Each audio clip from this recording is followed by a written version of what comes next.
అందరికీ నమస్కారం.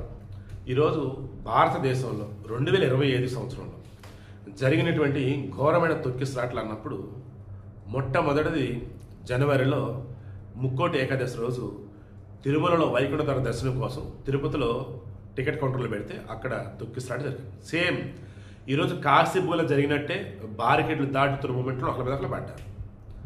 ఆ రోజు 7 మంది చనిపోయారు. దాని తర్వాత అదే జనవరిలో మామూలుగా మహాకుంభమేళ మౌని అమావాస్య ఆ రోజు భారీగా జనాలు వచ్చారు. అనుకోకుండా మార్నింగ్ తొక్కిసలాట 30 మందికి పైగా చనిపోయారు.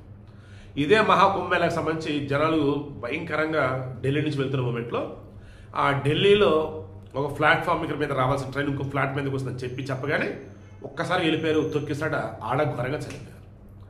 ఇక ఇవైన తర్వాత ఇంకొక తొక్కిసలాట ఏంటి అనగానే ఇమీడియట్గా గుర్తొచ్చేది జూన్లో ఆర్సీబీ వాళ్ళు ఐపీఎల్ కప్పు గెలవగానే మూర్ఖంగా ర్యాలీ అన్నారు, గప్పు చేశారు.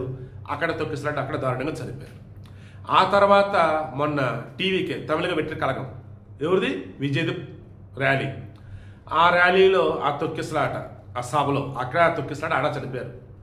ఇక ఇప్పుడు లేటెస్ట్గా మరల మన కాశీబుగ్గ ఆలయంలో మొత్తం మీద మీరు చూడండి, ప్రతి చోట కూడా సిస్టమ్ ఫెయిల్యూర్ ఉంది, మనుషుల ఫెయిల్యూర్ ఉంది, మన యొక్క అత్యాస అజ్ఞానం అన్నీ ఉన్నాయి. అన్నింటికి మించి గుంపులుగా జనాలు ఉన్నప్పుడు అందులోకి పిల్లల్ని తీసుకొని వెళ్ళకూడదు అన్నటువంటి బేసిక్ సెన్స్ అన్నది తల్లిదండ్రులు లేకపోవటమే ఎన్ని ఘోరాలకి కారణమవుతూ ఉంది.